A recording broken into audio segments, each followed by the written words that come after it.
Hi everyone, we're just gonna start here at 3:05. I got a few other folks kind of trying to connect right here. So it's so lovely to see you all, and our three panelists are here, but we'll get started here at 3:05. And I've just put down of like, we'll do a really quick round of introductions, and then each of you will have about 10 minutes to share a little bit.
So we'll get started.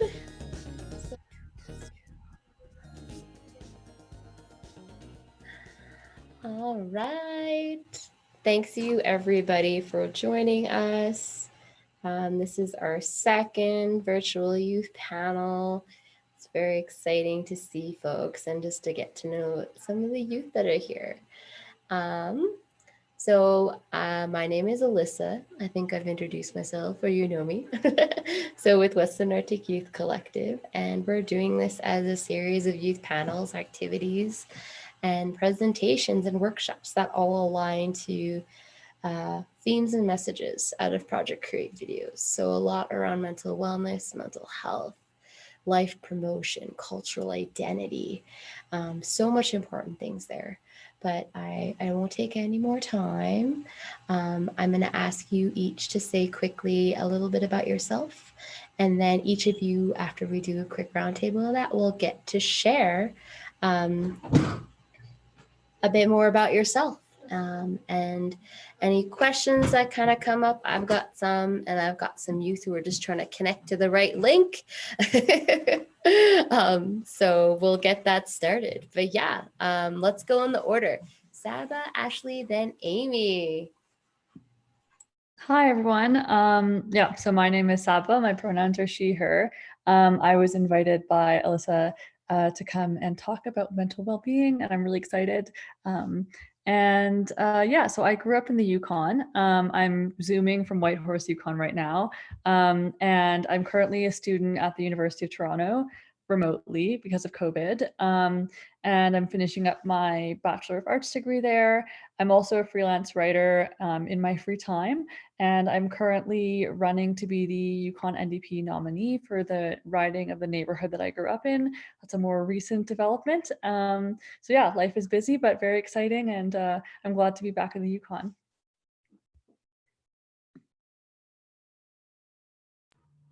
So exciting. Una sakut at tiga ko mangapik panel tu mi daw yung kisiyan ni Mana Whitehorse mi punga.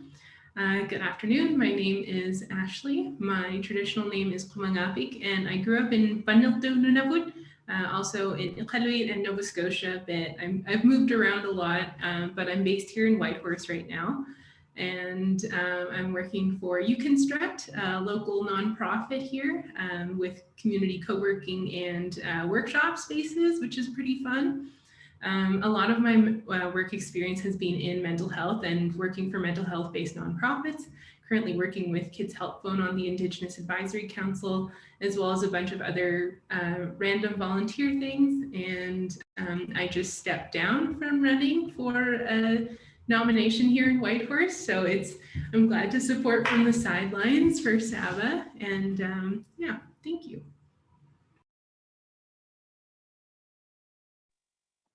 Hi everyone, my name is Amie Charlie. I was born and raised in Nunavut, Northwest Territories. I currently live here, but I'm planning to move to the Yukon in about a month. I went to school in Langley, BC. I have my degree in international development, and I started Arctic Youth Development Agency last year. So I'm just so grateful to be here in the space to talk more about wellness, and especially during these times.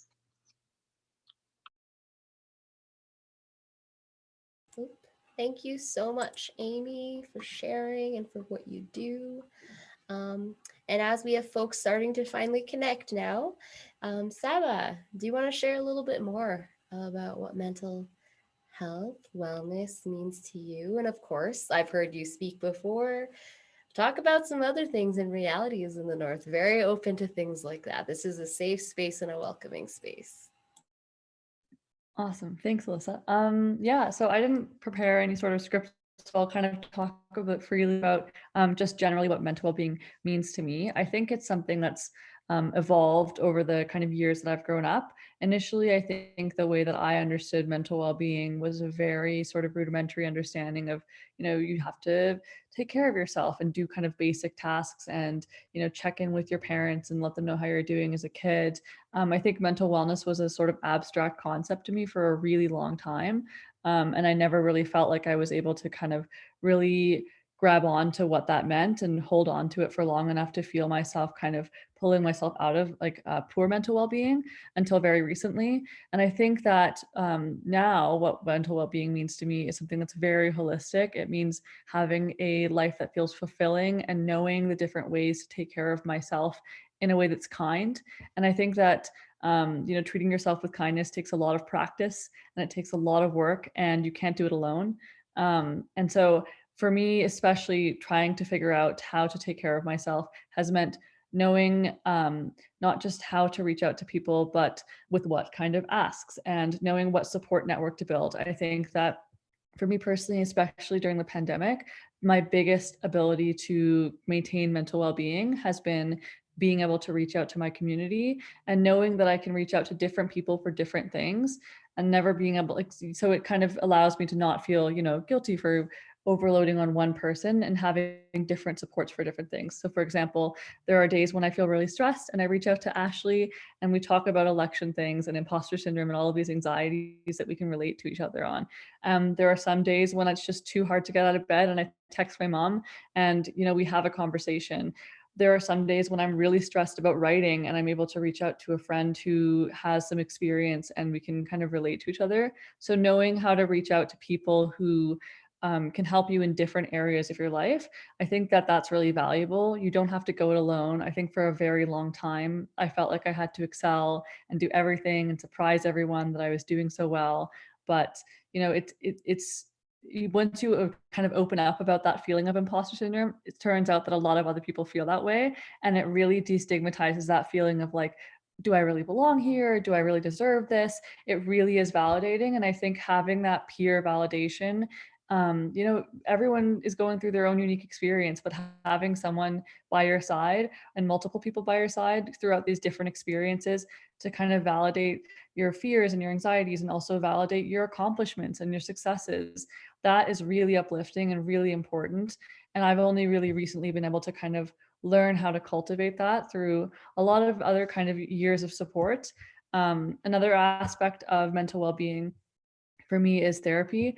I have been in therapy for close to 9 years now, and it's been super valuable to me. I think it's been, phenomenal in teaching me about myself and being self-reflective and knowing how to manage relationships, be it at work or at home. My family's in a lot of family therapy, so that's helped us communicate a lot better. I live with them now, and I know that during Zoom university kind of COVID world, it's sometimes tensions in families are high, so being able to communicate with those relationships has been really, really valuable. Yeah, that's kind of what mental wellness means to me. I've kind of went on a little bit, but yeah, lately especially, I think that feeling of imposter syndrome and being able to reach out to my friends and really kind of relate to each other and validate each other through that experience has helped immensely. You're not alone in that moment of kind of feeling like you don't know what you're doing. Everyone kind of fakes it till they make it, but the way that you get through it is by reaching out to everyone else. And everyone, even your biggest idols at one point or another, have felt imposter syndrome. So that normalizing really helped me.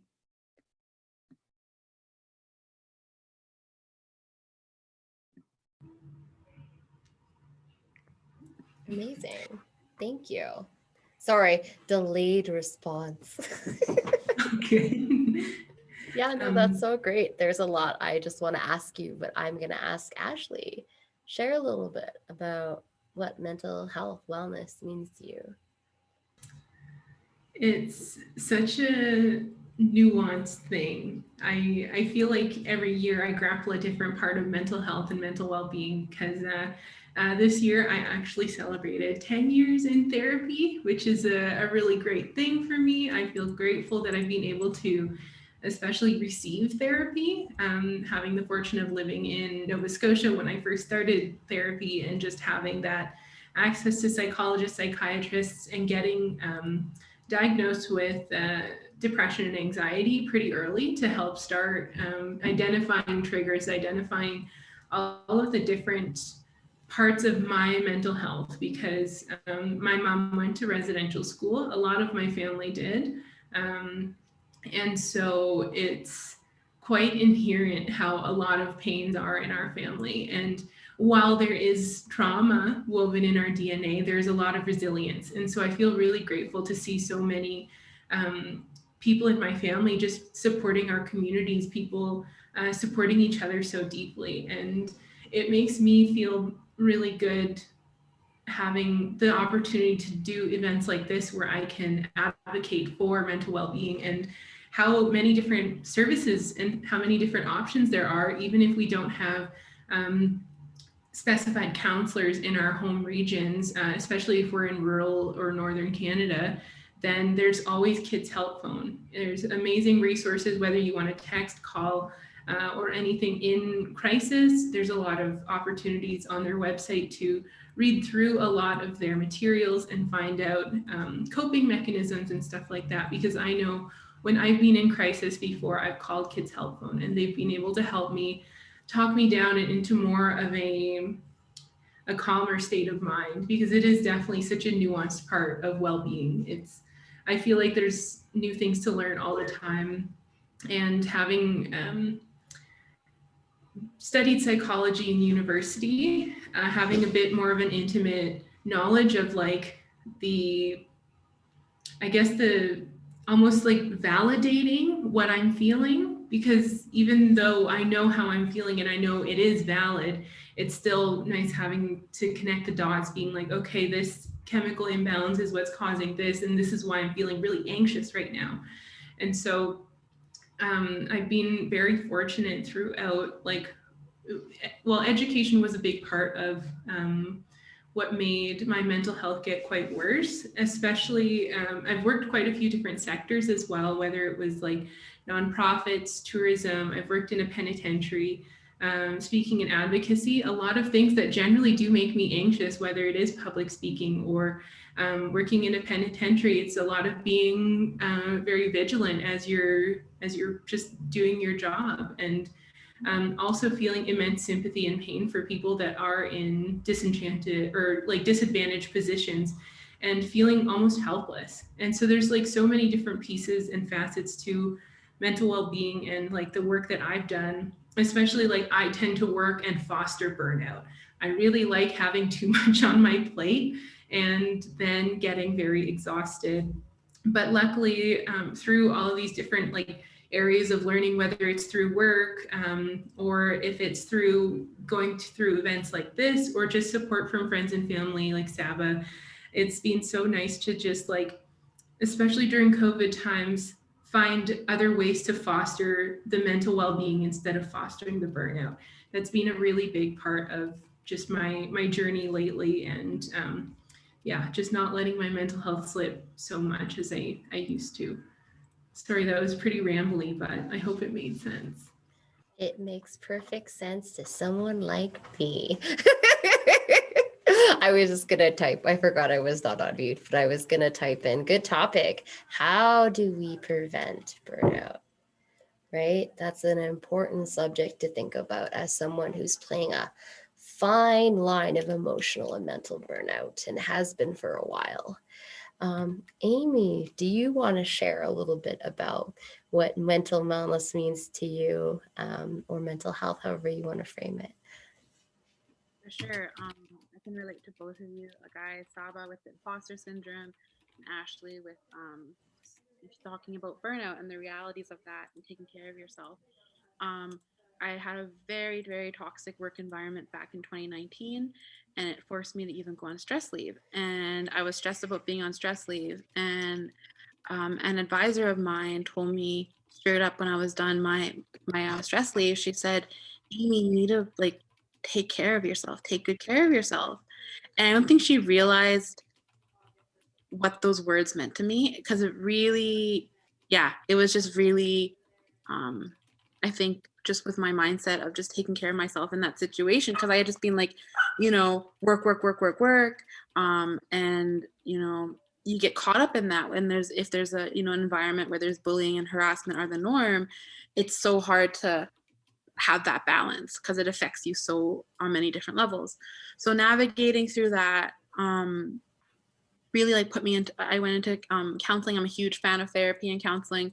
I went to counseling, and it was just really nice to have that outsider perspective. And I'm a verbal processor too. So when, I'm getting a bit stressed, I love to just chat with a friend on the phone or with my mom or my sisters. So yeah, just kind of being in tune with yourself, taking a step back. I'm a big fan of taking a step back and seeing, and I love to do lists. And sometimes I find myself even now being like, hey, actually, is this task really needed right now? Like, can I do that in a couple of days? And it's so, I don't know, it's so great to have that off my plate, so to speak. I don't have to do it right now, and prioritizing rest. That is a big one for me. A mentor of mine, I failed at this challenge. She told me last year that, to take time for yourself for 30 minutes a day. And I think sometimes the work that we do, where we help and help others, and you sometimes forget about yourself. And at the end of the day, I found, oh wait, I watched an episode on Netflix that, that can be my 30 minutes. Yeah, no, it's about the intention. And I had to really, take care of myself. And I think that's so important, especially during these times. I find that the talking about mental health has been highlighted like 100-fold, right? Like, you know, because we were not able to go traveling, we're not able to do a lot of the things in our lives, we really had to sit with ourselves. So I know, but yeah, just imposter syndrome thrown in there too. It's a lot. It's a lot. And in these spaces that we're in the nonprofit sector or whatever other work that we're doing, it can be very toxic at times. And to just being honest with yourself, I'm a huge fan of boundaries lately. And a topic that's been really present in my life too has been peace. Like, what is bringing you peace? What is taking away from your peace? And I think that's just such a good indicator for me personally. Like, if this partnership or this situation that I'm in is taking more from me than than it's actually adding to my life, it's time to, have those boundaries. So I think just being aware of those is so important. And I also liked talking about what it actually said about, like, yes, we have intergenerational trauma, but we also have intergenerational resilience. My father went to residential school. And I think honestly, like, it was just normal. Like a lot of other people, like, their family went to residential school too. But then when the TRC happened and people started talking more about it too, and it's like, oh, wait a minute, like, there's a lot of stuff here to unpack, a lot of stuff. So just being intentional with my own healing journey this past year has been so life-changing. I've just experienced a lot of growth, and we all know that growing sucks sometimes, most of the time, because it's so painful with those growing pains. But it's so worth it when you get to the other side of that. And I think I just love being a part of these spaces, talking about mental health. It's just so important. And just spreading, like, yes, talking about, like, what we've been through, like our tough times, but also sharing when we've gotten past that suffering, what has happened after that. Like, there's always something good on the other side of what we're going through. There's a pain, there's a purpose to the pain, so to speak. So just being just mindful of that. But it's a journey. I know I have my bad days, I have my really good days, my days where I just want to shut everything down and just, like, chill out, and just knowing, what is my self-care plan? Like, do I need to go for a long walk? Do I need to call that friend? It's just so important. Like, who you have around you, that's what I want to say is so important. Just protecting your daily energy, because we're only given a certain amount. And I think it's just when I start thinking more, like, when I remind myself, I'm like, wait, protect your energy. That's all I can say for that. I think it's just so important. Masi Cho, protect your energy. It's so true. And sometimes we don't do that, and we don't prioritize ourselves because we want to be there and we want to support and we want to understand. It's so valuable.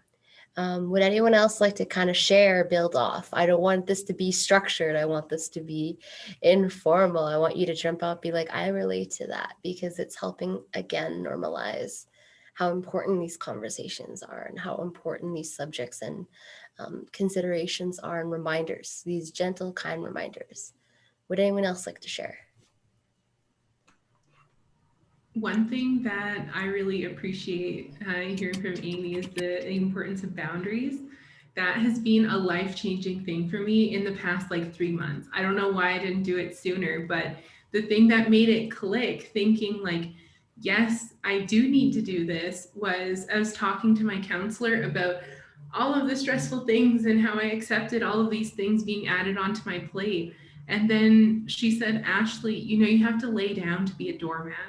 And it just, like, it was a bit harsh, but it was like my light switches turned on. Like, yes, you're right. I can take my power here. I can make things for me. And so, yes, I'm a big advocate for boundaries too.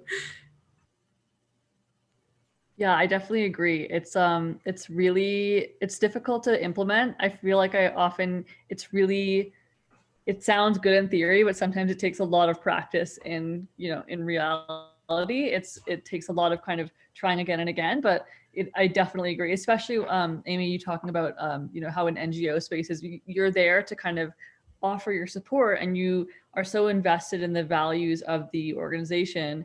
there sometimes is very hard to set boundaries. And so I think that that happens in a lot of industries when you are kind of working alongside your values. And I know that a lot of people, a lot of young people, especially people in the North, are working towards things that they deeply care about. And so it's like knowing that you can invest and work on the things that you care about, but in order to do your best at those things, you also have to take care of yourself. I think that's what kind of made me realize that I could kind of step back and kind of take my time and, say that I couldn't do X or Y project that day, or, try and reschedule and protect my, as Amie said, energy. Like being able to prioritize and saying that as much as you're invested in this sort of system that you really want to contribute to, the best way that you can contribute is to take care of yourself. And that way you can contribute a much better version of yourself, and you can feel good doing it too, because it's important for us to feel good doing the work too.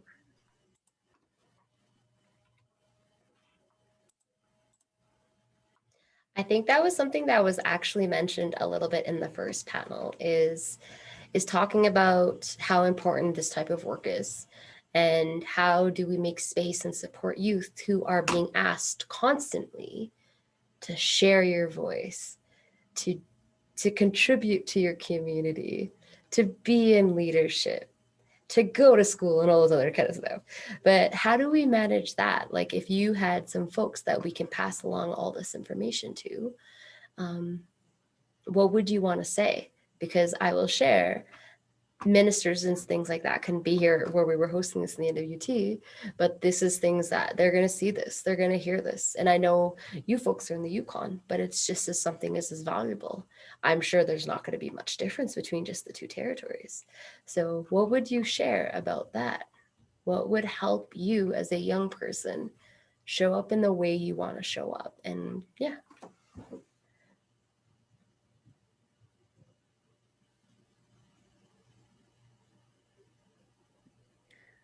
I think for me, it was, a lot of the things that I was asked to do as a young person, part of it was imposter syndrome. I felt, like when people were asking me to get involved in things, I often felt like, asking back, who, me?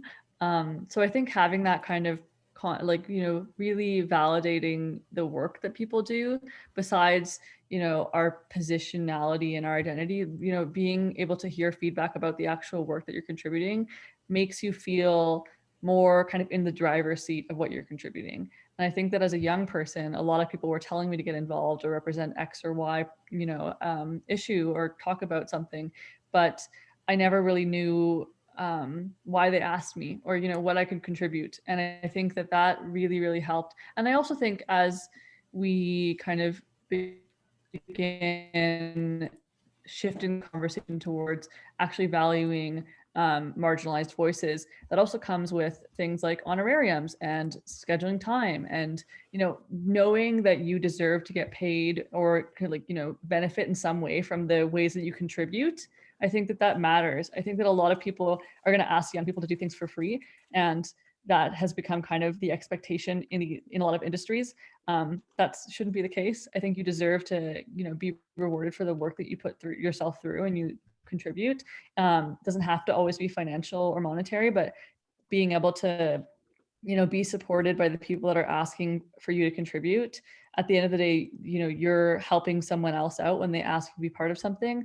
And so knowing your worth, I know it's kind of a cliche term that's thrown around, and it has many different meanings that I hope Amie and Ashley can also build on. But knowing that, I think, is really important, especially I would touch on being women of color as well. I think we often have a tendency to just do things to help out, or kind of negate our own value. And yeah, I think it's really important to know your worth and to ask for what you're worth. Even especially as like a freelance writer, you're asking for, you are signing contracts for writing, and a lot of the times you're looking for exposure, and so you'll accept dismal pay for exposure. And there's definitely a trade-off, but being able to communicate what you're worth in terms of your time, your energy, and your monetary value of your contributions matters. And just because you're young doesn't mean you don't deserve to get paid. Just because you don't have a degree or you're not experienced in the field yet doesn't mean you don't deserve to get paid. So you deserve to ask for those things, especially as students and people who are like doing a million different things. Like, you deserve that. So I think knowing to ask for that is really important. I think for me, what would make me show up in a space more, feeling more welcomed and present, is just knowing that I'm going to be trusted. Because there's so many spaces where I enter as like a consultant or a panelist where it feels apparent that I'm like the underdog. I'm the up and comer, like that kind of attitude, even though like I have genuine accreditation and experience that are informing my decision and grassroots work to back it up. I work very hard to be a really present person. And I know I'm not the only person who does this, to bring in like all of their expertise and all of their lived experiences to the very emotionally laborious work that we end up doing, advocating for mental health, advocating for northern rights, supporting our environment, all of these things that rest upon our shoulders, and it's not taken seriously. You end up feeling like you're there as a token to add like I don't know, like kind of I can't even like a decorative position, almost just to say, see, we take this box, that's why they're here. And I wish there was a lot less of that, because I have experienced it in the past, like working for the Prime Minister's Youth Council. Although I know I wasn't a complete token, there were definite moments where I felt like I was. Like we'd be talking about the situation in Mi'kma'ki down south with the lobster allotment for Mi'kma'ki. And it has been like, people turn to me to say like, what's your thoughts on this? And it's like, that's not my nation, that's not my people. I'm not here to do this. I'm here to support them because I believe in them. Like it's very exhausting having all of these big things laid upon you. And so recognizing that, while we are good and we are qualified for our work, regardless if it's like institutional recognition of a degree or having a long-standing career in a certain field, I think it's really important that you take into or like governments take into account that, we need to be properly supported in like furthering our work, in polishing us to this better path of like continuing on our trajectory of the work that we like doing. And also, I'm going to echo Saba's thoughts with the support monetarily, because that is something that I have had a lot of struggles with in the past. I've done an enormous amount of unpaid work, workshopping nonprofits, helping out folks in various universities getting their research papers done when they needed that last little voice. And like, sure, I'm glad I did it. I don't regret doing it, but I did not get the compensation that I should have, which was just getting some money or genuine accreditation, like saying, hey, this nonprofit came to be because this person helped me with this. And like, I don't need much. And I know most folks don't need much, but I'd much rather get some money, if I'm being honest. I'm a bit tired of being poor. And so having all of these, this trust and support so that we can keep going on this path, because when people meet me, they think, wow, like you're really involved. This is really great to see. And it's like, yeah, it comes with a lot too. So I hope this makes sense. Know your worth, get paid, or at least get a good credit. Wow, so many good points from both of you guys. Especially, yeah, I just like had to like write some little like had to do some points here, so like to guide my conversation here. But I can totally relate. I think as BIPOC women, and just BIPOC people in general, so often we take on the burdens of our communities. And I know I'm actually a part of us.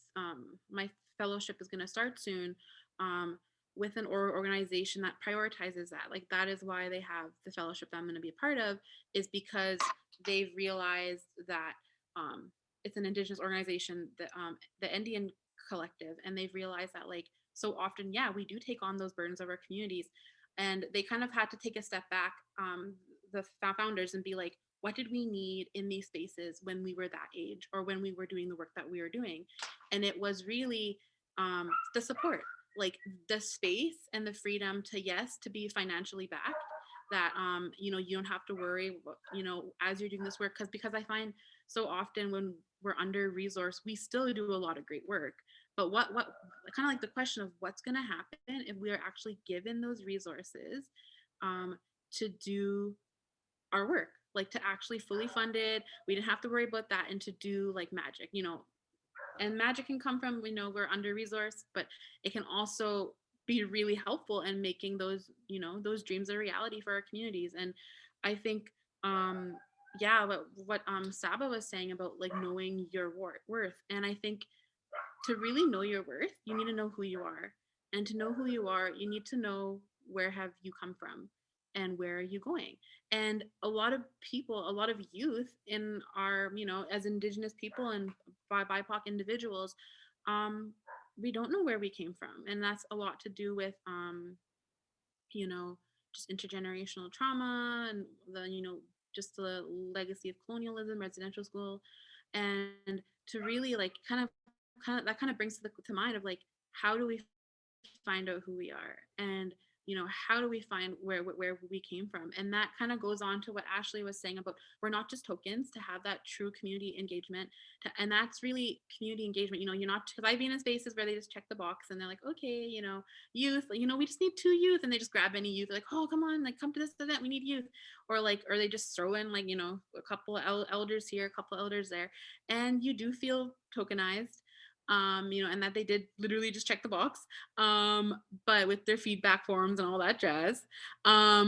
But really it boils down to relationship, you know, real relationship, and taking care of yourself so you could pour into those relationships is so important.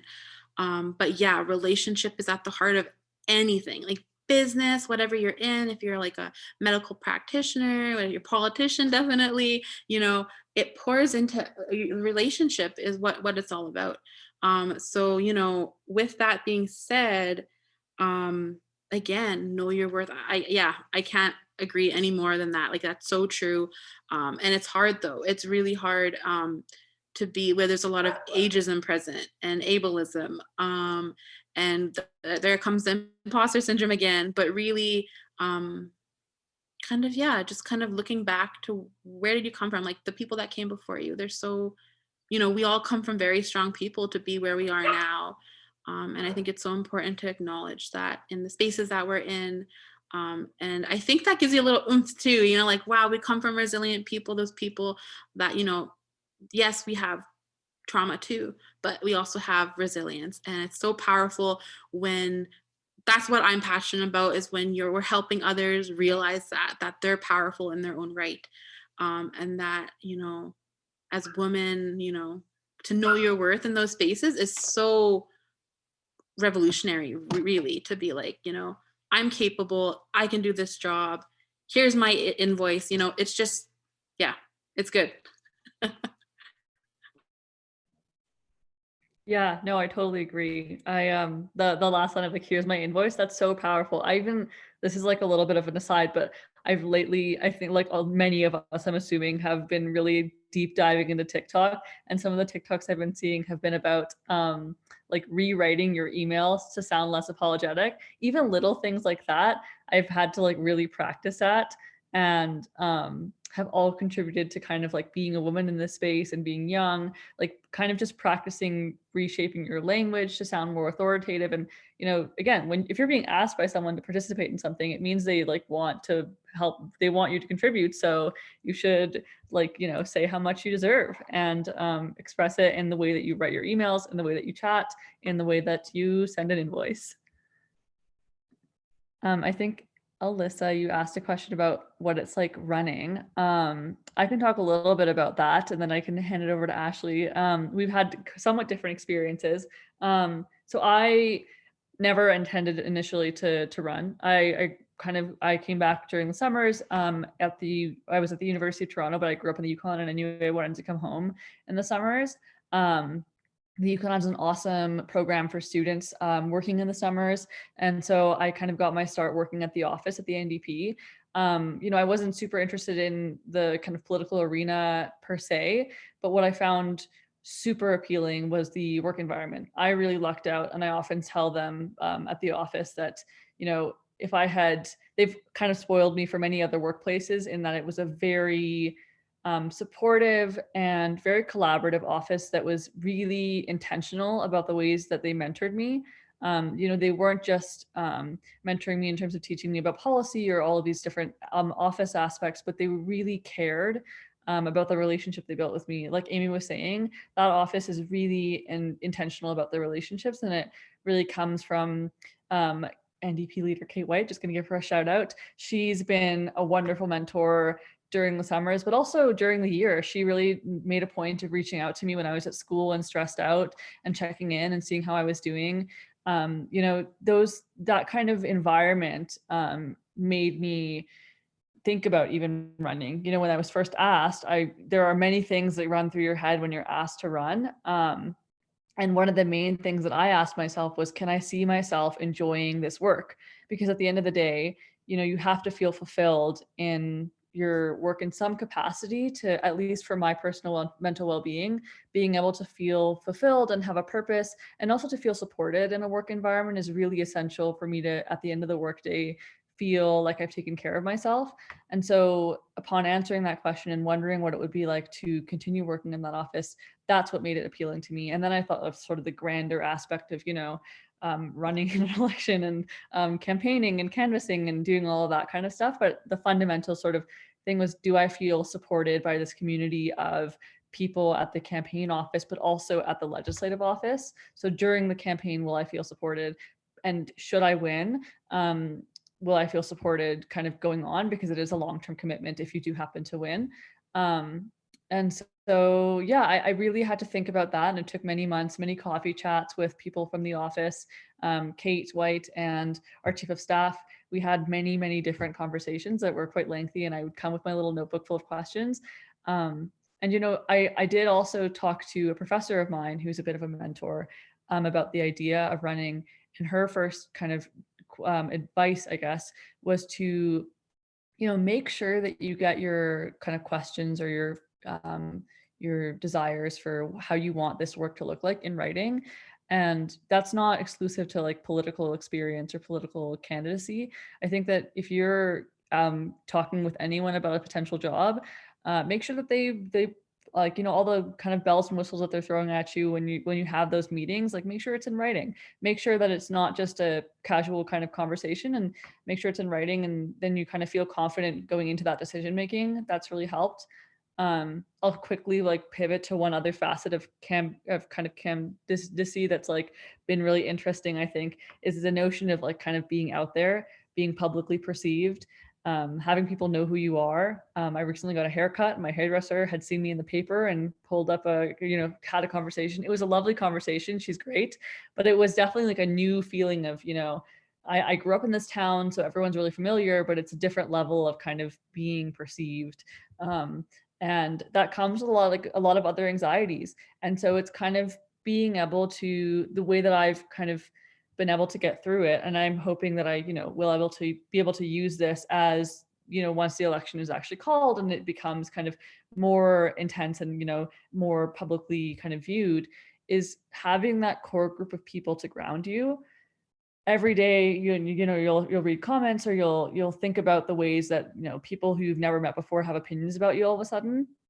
And that's not to say they're all bad, but just that idea is quite daunting sometimes, especially as a young person.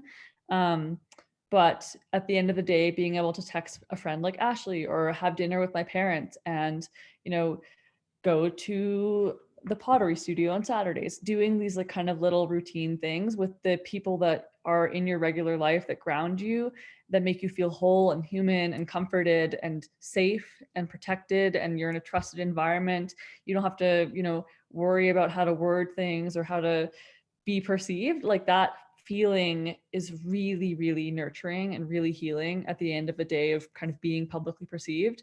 So yeah, I'm really relying on my kind of, I use this word very intentionally, support network. I really am very fortunate to have a really good group of people who are very grounding, that include my parents and my friends and mentors. And so that's been really powerful.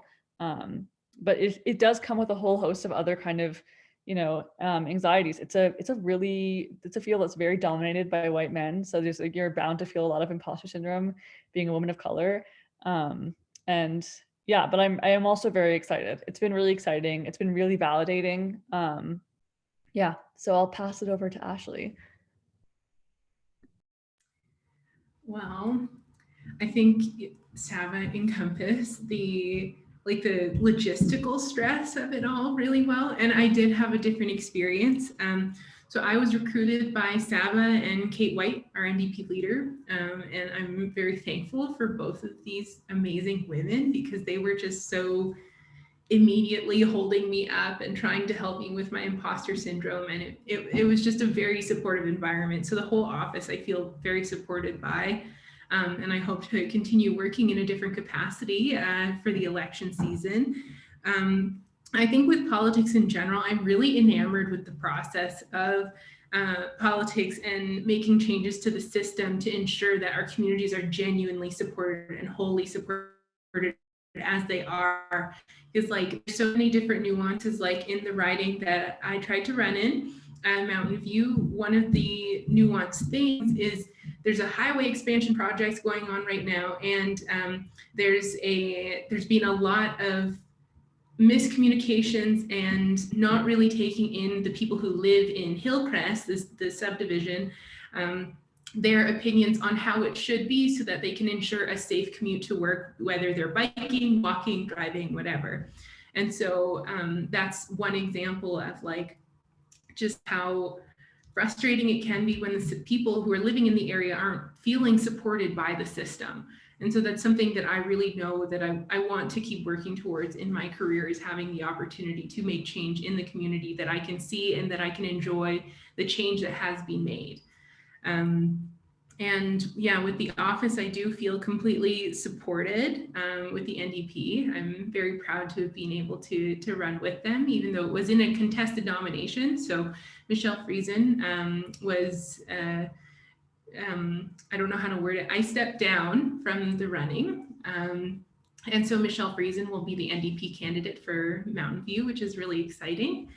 And I guess the whole process of just this past month leading up to this nomination day, it was a lot of learning how to put hard and fast boundaries with work. So like that meant for me, not doing work past 8 p.m. That was one that I was like, this is going to be a new rule for me. I'm not going to do it. Just because I am quite introverted. I do have a lot of anxiety in my day-to-day. And so I just need that unwind time for a few hours before bed. And like just finding all of these different ways that I need to take a reasonable break, or if phone calls are really stressing me out, then why don't I take a 10-minute break and, I'll go for a quick walk, or I'll clean this one thing that's been bothering me, and just finding ways to like distract yourself so that you can get in a better headspace. And I guess to like look at things and to shift to the next question that Alyssa asked all of us, approaches to lateral violence. I think it's really tough. Being half Inuk, I faced it a lot growing up, especially like from the community saying like, oh, you don't need to worry about learning this thing because you're only half Inuk, you don't need to worry. And so it was like a lot of grappling from both sides, where I was too white to be Inuk and too Inuk to be white. Especially living in Southern Canada for a number of years, it was hard. And so it was an unfortunate process of learning how to let it roll off my back and just know that they're just words. And if they're saying these things to me, then clearly they don't know me very well. And especially like caring for others in need while caring for yourself. This came up a lot during my time running for a nomination. I would get random phone calls from folks I knew in the community saying like, hey, I'm really down on money and I see you're running, like, can you help me? And like, it's hard. I wish I had more of an answer for dealing with this, because there are so many people who are unfortunately just having a really hard time right now. And I think it's good to do what you can. Like, I invited that person over for dinner and tea, and like that's all I really could reasonably give. And it's just a really, yeah, I wish I had a more whole answer for it, because it really seems to be case by case. And even though it's case by case, it's still just as heartbreaking each time, because like, you know, it comes from a place of feeling like a victim. And oftentimes these people are victims of whatever circumstance the world has put on them, whether it is being a residential school survivor, having a lot of family trauma in the area, or all of these different things. Like those nuanced experiences that a person has, it just really, it hurts me a lot. And I know it hurts them too. And so it just try and do your best and know that you're doing your best. And I know with my mental health work in general, there's been a lot of times where I've seen folks like they do end up having a breakdown, or they do end up, you know, self-harming, for example. And I did try and help them, but you know, sometimes you can't. You can only do so much as one human. And I think that's a really important thing to remind yourself, is to just to be human. You can only do as good as you want, and like you need to feel comfortable with that. And that's a hard thing to grapple, for sure.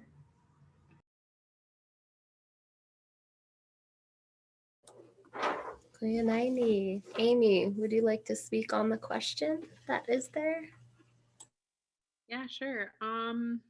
Again, Ashley said it so well. About, yeah, it is kind of a case by case basis, and I feel there's so many layers to lateral violence at times.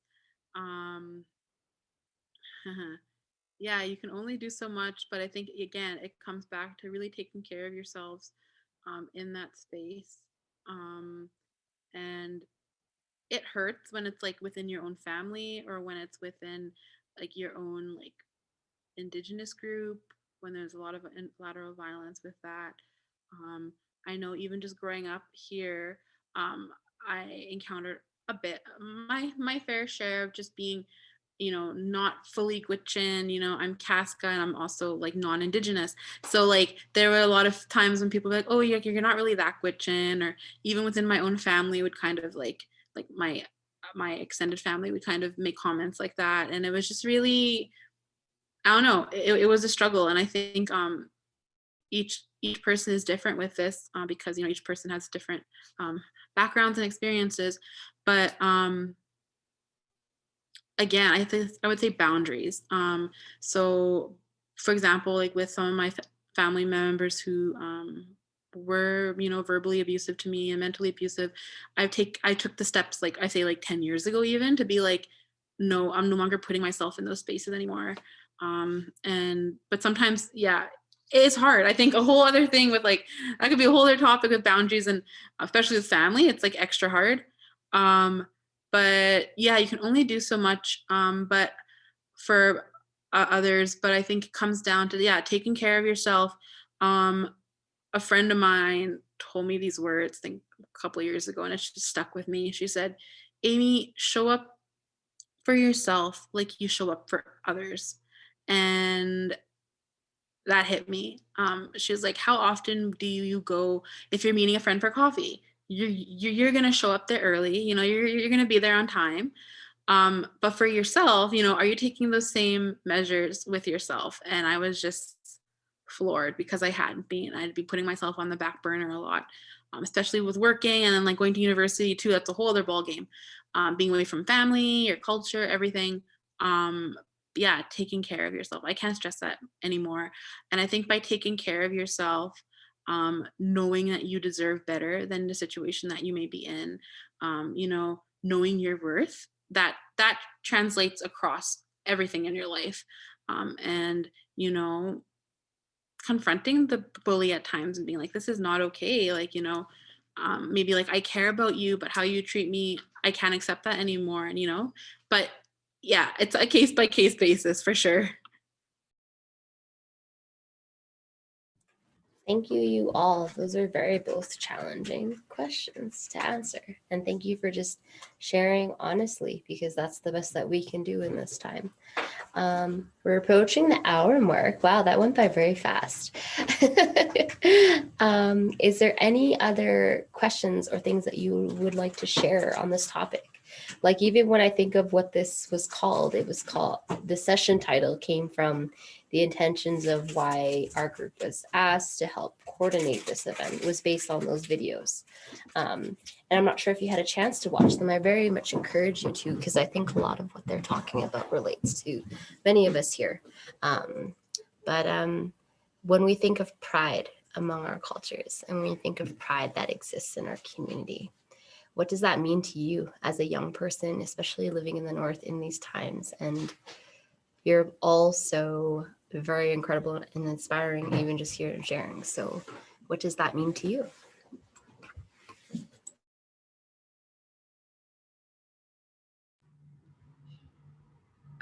Can I jump in here? Yeah. I think it's been such a strange grappling of pride, because there was a while where I was like, I'm so proud to be Canadian. I love where I come from, and I still do. But there was also a lot of grappling in the systemic racism that exists in our country, and how present it is regardless of what race you are and what background you come from. It's really inherent in a lot of ways. But like, despite it all, we're all still here, and we're still fighting this system that has been working to go against us for so long. So that's been a really big source of pride, just like being a person of color, being someone who lives in the North. It's so incredibly beautiful that despite all of the things going against us, we're still here, we're still thriving, and we're creating these beautiful communities. We're having such amazing conversations in spaces such as this, where a lot of really interesting people are coming together and learning together and sharing together and supporting one another.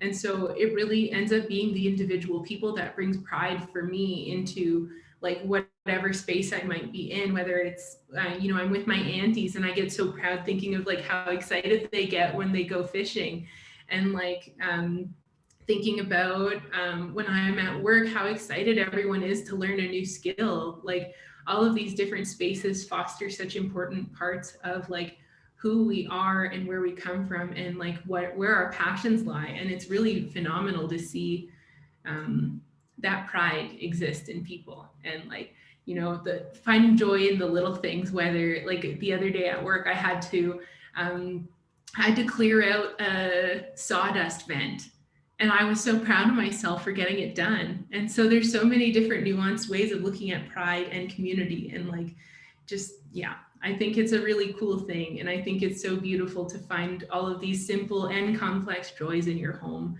and just appreciating those little and big things, whether they're big steps or just, you had a nice interaction that day. That was so beautiful. I remember the sawdust story. That was great. Yeah, no, I mean, I definitely agree. I'll talk about it from like, I guess, my own perspective a little bit, in that my parents are Pakistani immigrants, and they settled on the traditional territory of the Kwanlin Dun and the Gwich'in Council in Whitehorse. And so, we were one of the only Pakistani families in the territory for quite a while. And, over the last 2 decades that I've been living in the Yukon, it's grown quite a bit, and the Muslim population has as well.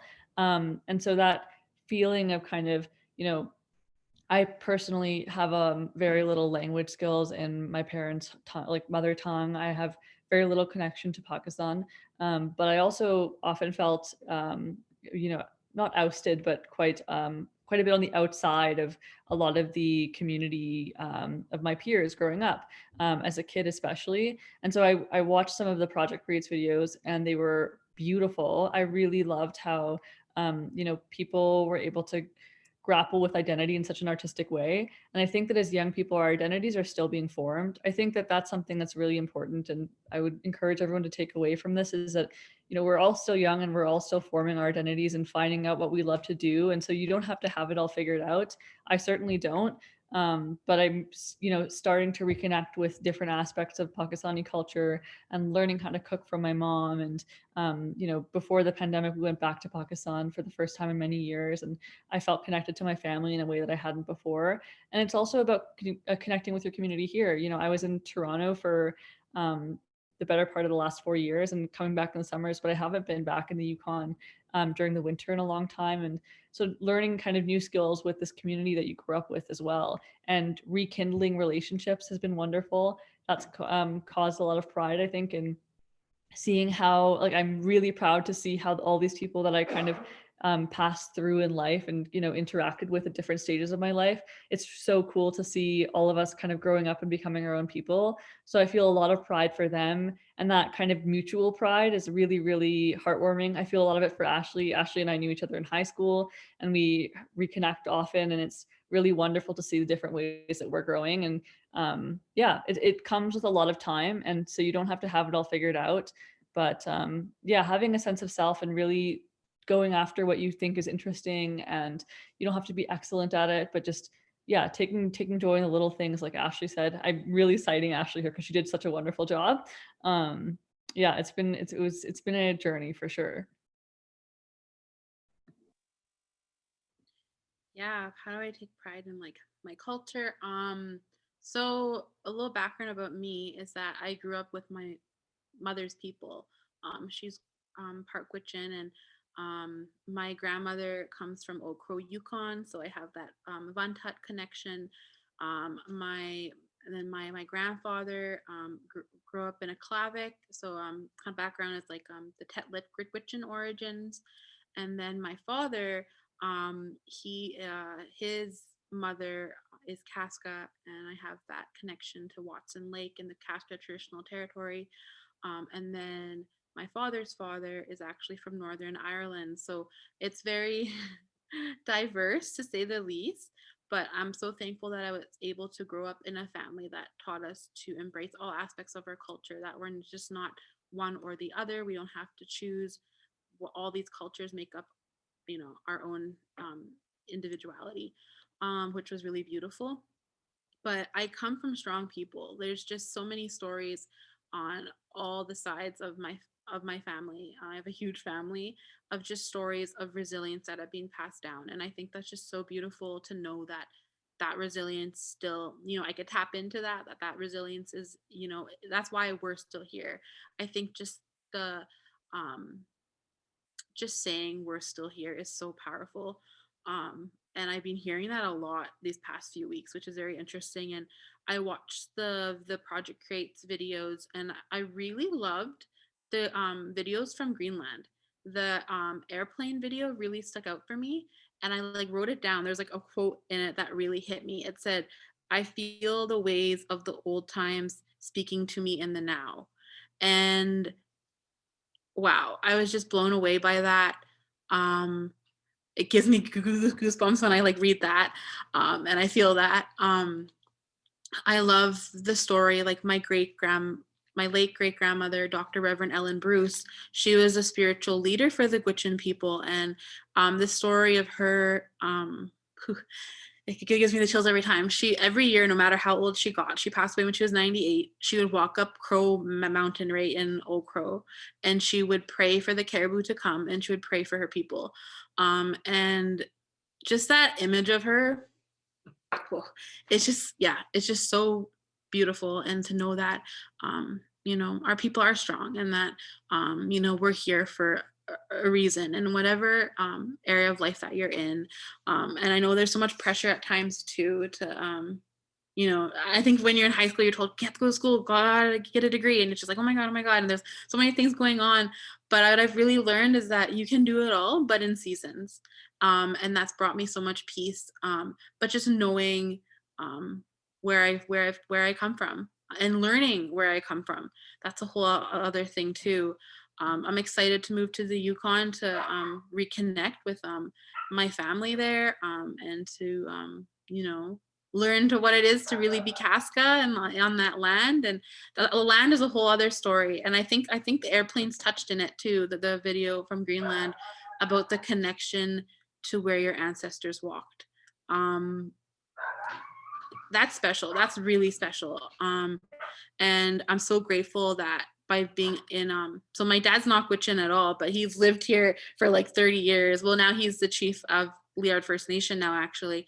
But growing up, I just see the more and more, like the older I get, the more I realize how privileged I was to grow up by like having our own little snare line for getting rabbits and learning about, snaring rabbits and hunting and geese hunting, moose hunting, caribou hunting, learning all these things, and still have my grandparents now that they speak fluent Gwich'in. And my younger sister, she's 6 years younger than me, Joelle. She's actually there in at the Inuvik screen there. She's learning Gwich'in, and she's very gifted with languages, and it's just so beautiful. And I'm starting to learn a little bit more, and I'm really committed to actually learning my Casca language in the coming year, though, which I'm really excited about.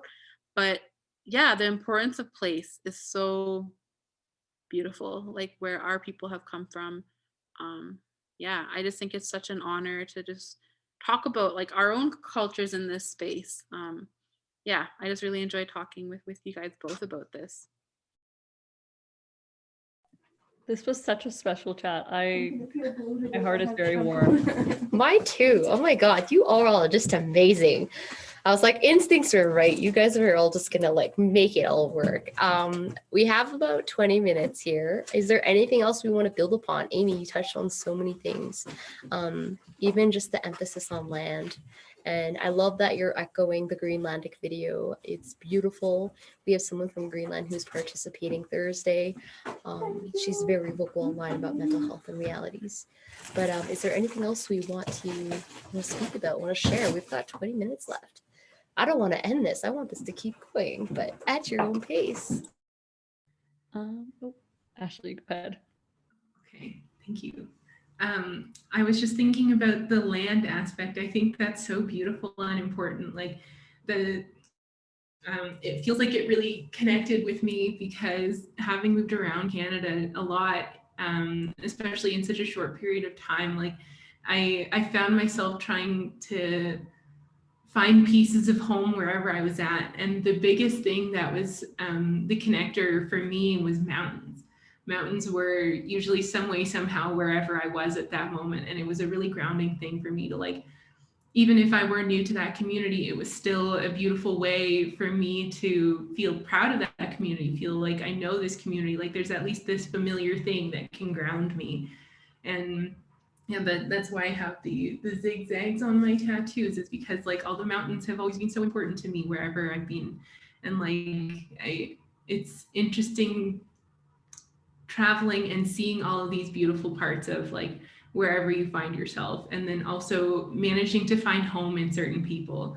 Like that's definitely a big part of why Yukon has been able to be such a home for me, having lived in like Nunavut, Nova Scotia, New Brunswick, Quebec. It was amazing to come into this community and be so wholeheartedly welcomed, and finding people that just ground me. And yeah, it brings out a real powerful sense of home and belonging. And I just hope that, like, I know it's a big thing people struggle with, not feeling like at home, not feeling like they fit in, not feeling so many different things, and feeling inadequate because of it, and in your immediate surroundings. So I hope that hearing these different ways of thinking from the three of us has been like, if there's someone who's feeling like that, I hope that these words are coming together for you, showing like you will find your place, you will find the community that you feel proud of, and you will find like just that sense of home, that sense of pure peace and relaxation. Like I think that's a really important thing for me to remind people of.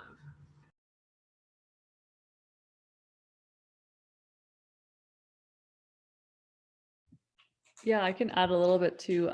So I've moved around a little bit, and I was in Toronto for a while, and initially I had kind of no intentions of coming back home for a while, and I wasn't really sure what my relationship with the Yukon was when I was at university, because I missed it deeply, but I also felt out of place a lot when I was younger. And since coming home, the reason that I now call it home again and like feel so comforted is what Ashley was mentioning of finding home in the people here, and reconnecting with the place that I grew up in, that I do have some, memories that I struggle with, and, experiences that I didn't love as a child, but now coming back to it with all the knowledge that I have for my own mental well-being and kind of taking care of myself and my own identities and my own passions, and being able to apply that to a familiar place has been so wonderful.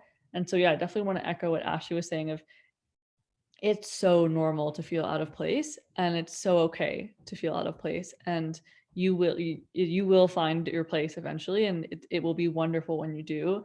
And I can attest to, I felt out of place for most of my life until very recently, but that feeling of finally being able to kind of find your community and connect with things, even just the land. I I live in Copperidge, and it's this beautiful, we've got a beautiful mountain view, and we've got trails behind my house that I haven't walked on since I was a very young kid, but because of the pandemic, I've been taking daily walks and going out on the trails. And, it's a really beautiful thing to be able to connect with nature and be outside, and connect with also learning from different people. I had, the fortune of going to school at Elijah Smith, and we learned from a lot of elders, and learning how to, your relationship with the land is so important.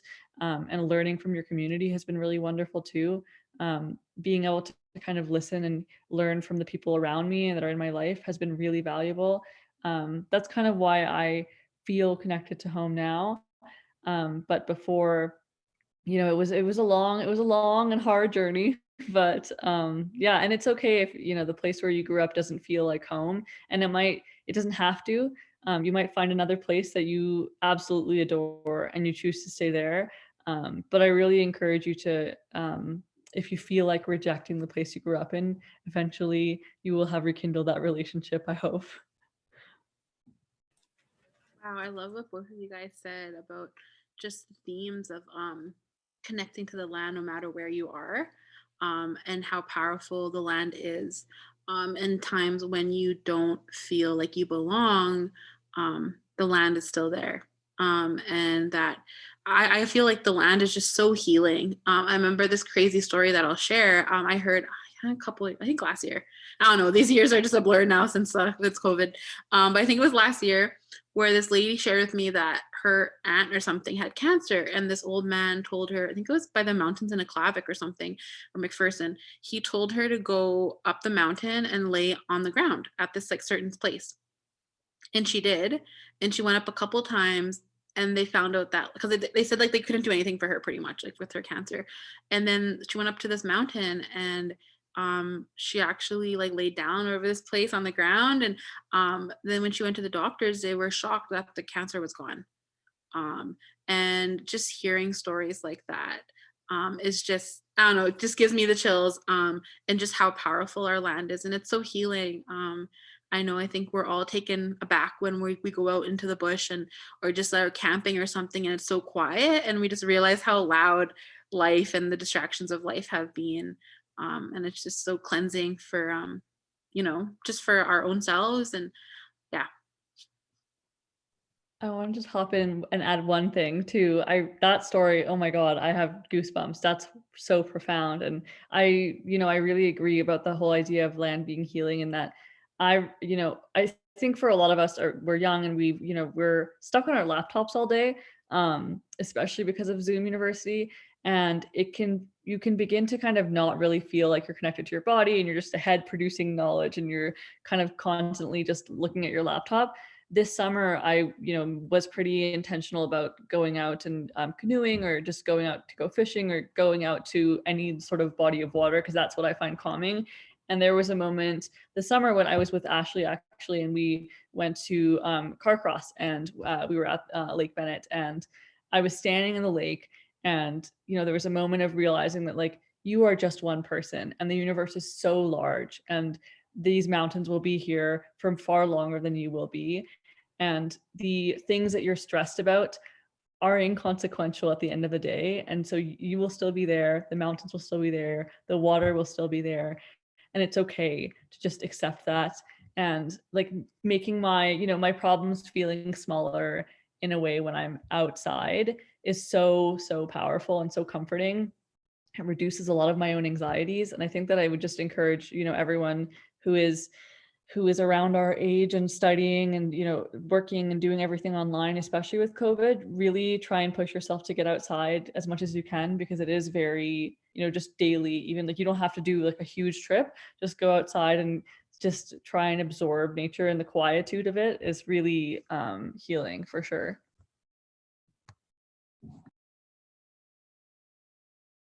My sister actually just messaged me to add on to like with this talking of mountains. She messaged me saying the elder told her that the lady that got healed, that mountains heal people. Find any mountain and lay on your back on top of it and it will heal you.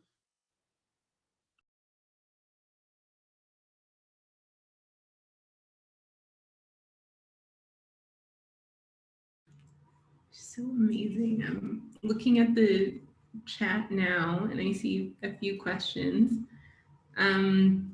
So JC, also, it's nice to see you again. I haven't seen you in a while.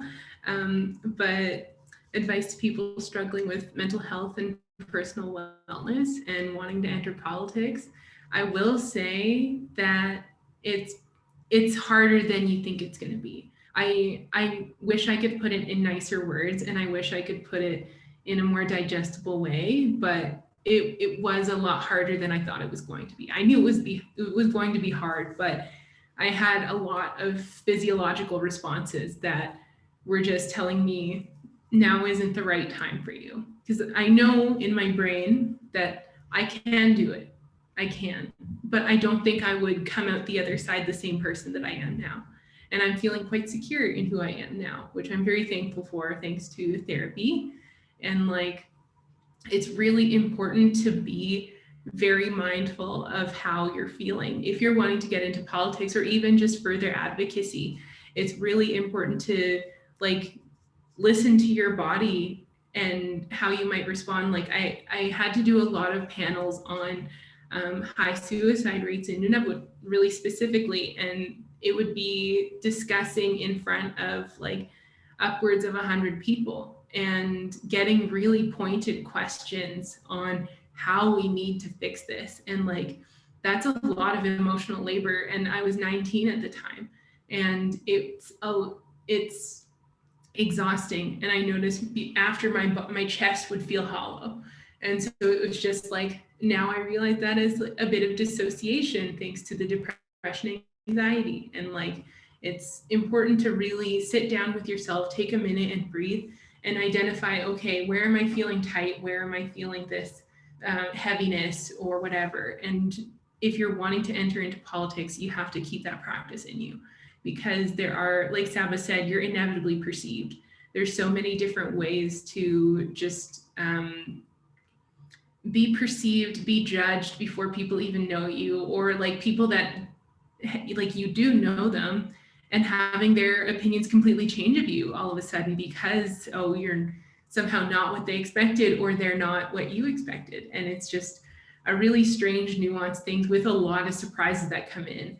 But that being said, you meet a lot of amazing, grounding people who just want to make change for their communities just like you do.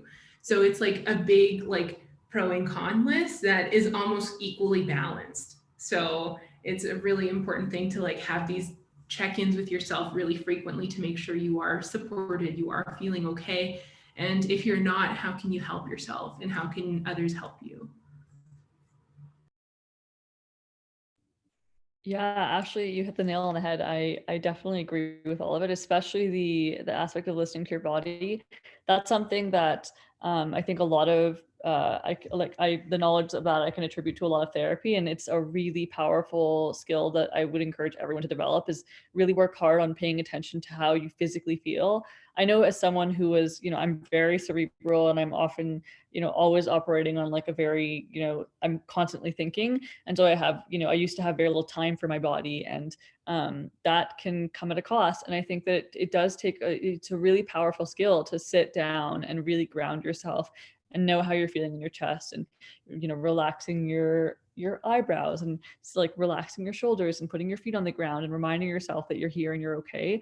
That is a very powerful physiological way to take care of yourself. And it's definitely something that I have practiced immensely since entering into this kind of political arena. I've had many nights where I have a very optimized wind down kind of nighttime routine now, where I turn off my phone and I really practice grounding. And that's been really powerful. And I definitely agree do not go it alone if you are asked to run. Like, make sure that the people that are asking you to run are there to have your back and support you. And, you know, that's, if I didn't have that, I would not have considered running. And I frequently message my, I'm sure that like if they see this, they'll agree that I'm frequently messaging people on Slack and asking for support. And so don't go it alone. And no question is, you know, too egregious to ask the people that have asked you to run. It's a new arena. Like, you know, it's a very new experience. It's completely unique to a lot of people, including myself. I often feel like I don't even know what I don't know. And so I'm constantly asking questions, and, you know, you're not doing it alone. And I think that for a lot of youth, and, you know, I would hope everyone who considers running, you're not doing it for, you know, yourself. So you're doing it to kind of represent a community. And so having that community to lean back on is really important. You're not in it alone, be it the changes you want to see, but also the kind of support you need. You know, I want to see systemic change, but I also want a system that supports me.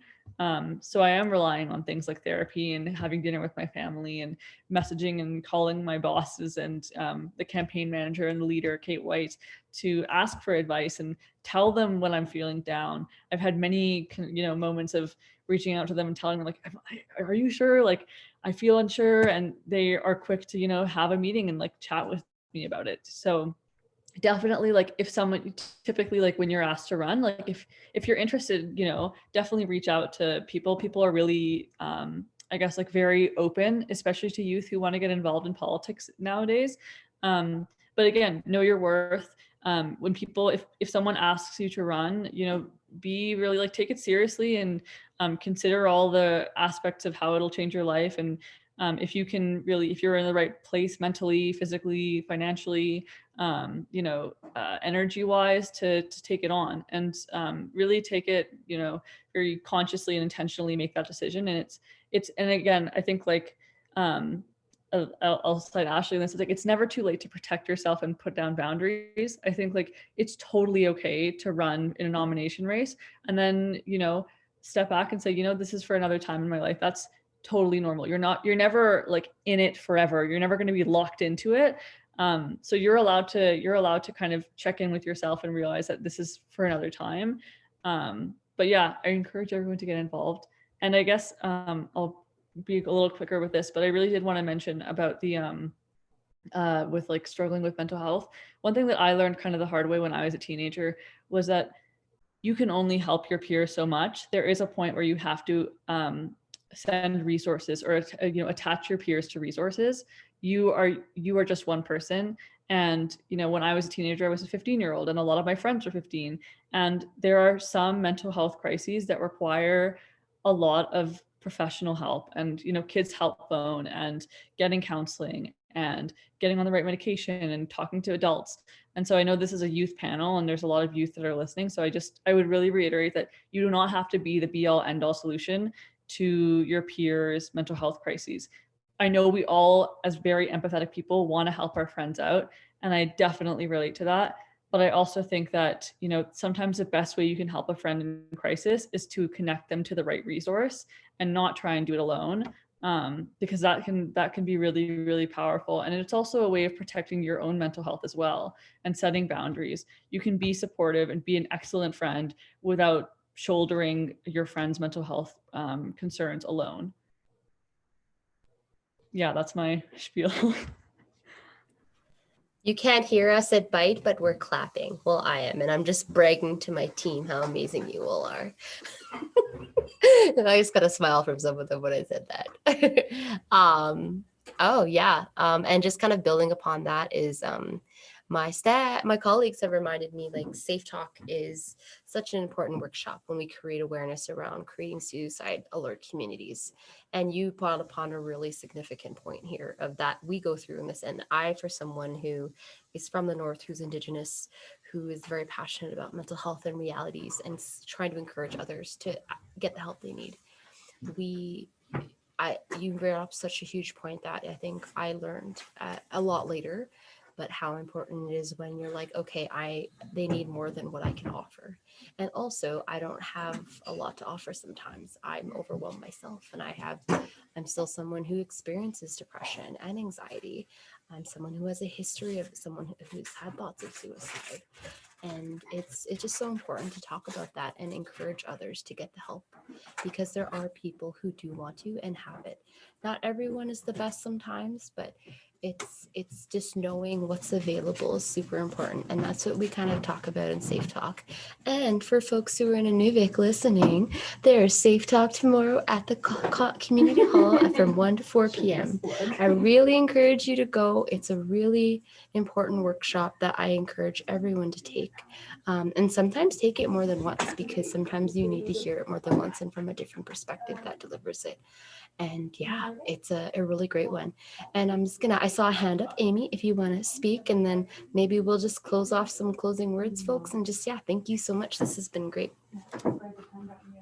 Yeah, to kind of like talk about I feel like when you're in the spotlight, or like for me, I grew up with a lot of my family members were in politics or in leadership to some capacity, with businesses and whatnot. And I witnessed burnout a lot, but still trugging, but not acknowledging that there's they're tired. But I've also seen members of my family and friends committing to themselves and saying, actually, I'm not running this time because I want to. From my uncle, like I'm actually retiring from politics because it has a cost. Anything that you do, it has a cost. Any work that you're involved in to some capacity will have a cost. The work that's worth doing, right? And being in leadership is a high calling at times. And I have to agree with Saba with like, who do you have in your corner is so important, with your support. And I think that just can be said across the board. But yeah, with for example, like my dad being in leadership, just witnessing that the dangerous road of just with election time at times, but just being mindful of like why did you get involved with the work that you're doing in the first place? Why is it important? Is so like coming back to that is so important. And I think even just with myself too, with the work that I do, being reminded of like, this is why I do what I do. And what JC's saying about someone going through a hard time, yeah, it's hard. I think we all go through hard times as well.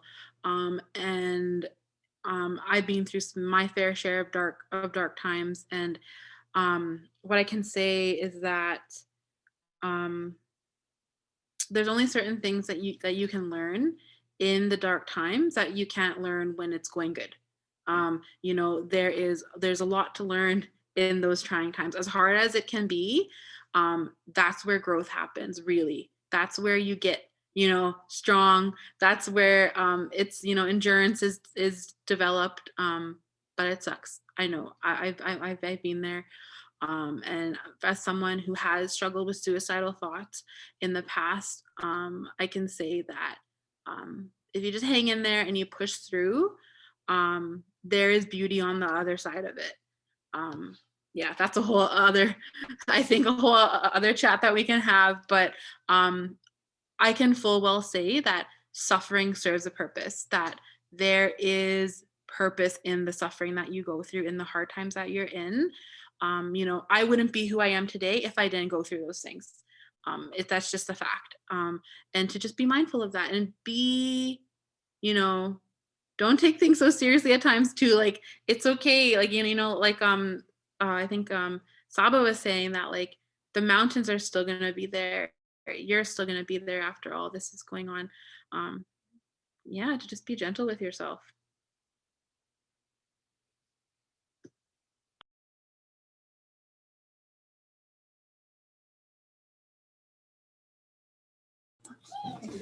Ashley, thank you, Amie, so much. Ashley, would you like to say anything else before we close? It is now 4:31 Mountain Time.